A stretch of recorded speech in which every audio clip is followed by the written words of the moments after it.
Alright, so I got asked multiple times to do this comparison, so let's go ahead and get into it.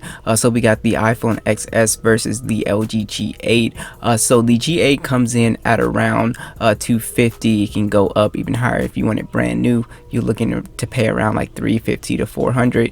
And for the iPhone XS, the renewed version, you're looking at 530 to 550. And this phone is still quite expensive if you get it new, still around 700, 750. So very expensive phone still. So let's go ahead and get into it. So as far as hardware wise, both of these phones have aged pretty well. I would say that the G8, I think, aged definitely a little bit better because of the flat camera design. So as we know, all the cameras have the square one. This has the flat one, which is kind of unique. You rarely see it, but they're both glass and metal phones. The iPhone is definitely a little bit heavier than the G8, but they both feel really nice and premium in the hand, and they're both IP68 dust and water resistant, so you can get these phones wet without them breaking immediately. So the screen is pretty interesting. So on the G8 you have a 6.1 inch 1440p display, 564 for the PPI, and on the iPhone XS you have in Super Retina OLED display. It's 1125 by 2436, so pretty much like a 1080p plus display, 458 for the PPI. And both of these displays are better. If I was gonna pick, I would still go with the G8.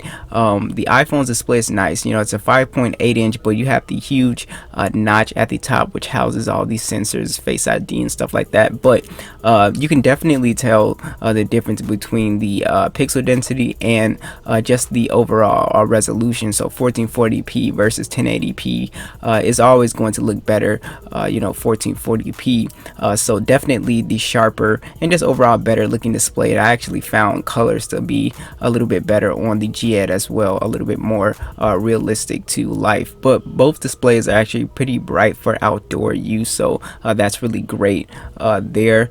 So let's go ahead and get into the processor. So well, before that, let's talk about the software. So even though these are older phones, the G8 still has the latest version of Android, and the iPhone XS has the latest version of iOS. So I feel like iOS or the iPhone will probably get more updates than the G8. I'm thinking the G8 might get Android 11, and that might be it. And I feel like this iPhone might get iOS 14 and 15. So that is something to maybe consider when you're thinking about picking between these two. But for the processor, you have the Apple A12 Bionic chip, and you have the Snapdragon 855 on the G8.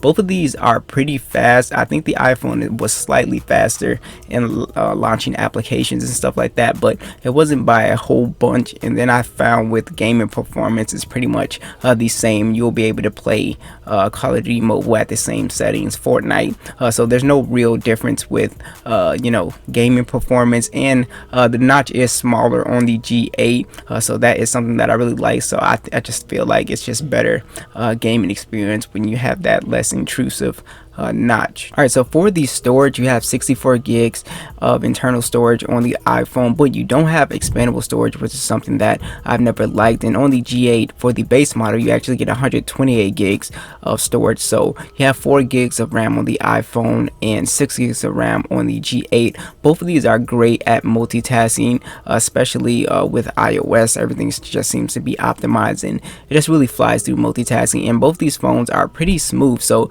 if you're not really set on, you know, iOS versus Android, if you just want more phone, then I would definitely be looking towards the G8 here, because software wise you get in the quad DAC, and you're able to just do a lot more with Android, secure folders, stuff like that. And you don't have that much freedom with iOS unless you go ahead and jailbreak and stuff like that. But like I said, there's a lot of stuff to love about both iMessage, FaceTime, etc. So if you're not bent on, you know, iOS, there's a whole bunch of features and stuff with Android that you can take advantage of. All right, for the cameras on the iPhone, you have a 12 megapixel wide, a 12 megapixel telephoto, shoots in 4K, 24, 30, or 60 FPS, and then the front-facing camera is a 7 megapixel standard that shoots in 1080p. Now, the pictures on the iPhone are really great. Great color, great dynamic range. Everything is just super solid. A whole bunch of details. So I'm really impressed. Even though these are just 12 megapixel cameras, it just goes to show that megapixels aren't everything. On the G8, you have the 12 megapixel standard and a 16 megapixel ultra wide. So I personally really like the ultra wide camera more than the telephoto lens on the iPhone. I wish the XS had that ultra wide, but you know, it is what it is. But it really comes down to personal preference, whether you take a lot of portrait photos. But the G8 takes some great photos as well, 4K, 30, or 60 FPS. You actually have an 8 megapixel wide on the front, shoots in 1080p as well. So pretty solid cameras for both of these guys. So whichever phone you go with, I wouldn't be disappointed with. But if I was going to pick a winner, I would slightly lean towards the iPhone here. I just think the pictures just came out overall better to me. All right, so just talking about some additional features. So the iPhone does not have a headphone jack, and the G8 does have a headphone jack with the quad DAC. So music listening experience is going to be excellent on the G8. You don't have a headphone jack, so you know, you could buy really good Bluetooth headphones, but I personally feel like the wired headphones are always going to be better than the Bluetooth headphones, at least for now.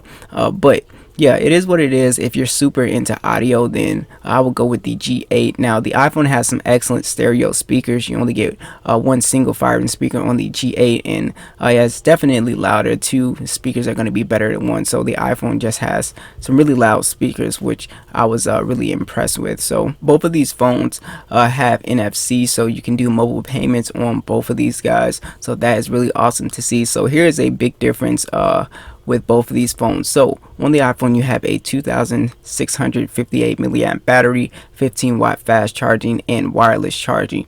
The iPhone can last you a day if you're a light user, but you're looking at around like 5 hours and 30 minutes to 6 hours of screen on time, which is enough for a light user. Now on the G8, you have a 3500 milliamp battery, 21 watt fast charging, so it charges definitely faster, which is always great, and you have wireless charging as well. The G8 will actually give you around 8 to 9 hours of screen on time, so that is a huge difference, especially if you're a heavy gamer or just into heavy applications.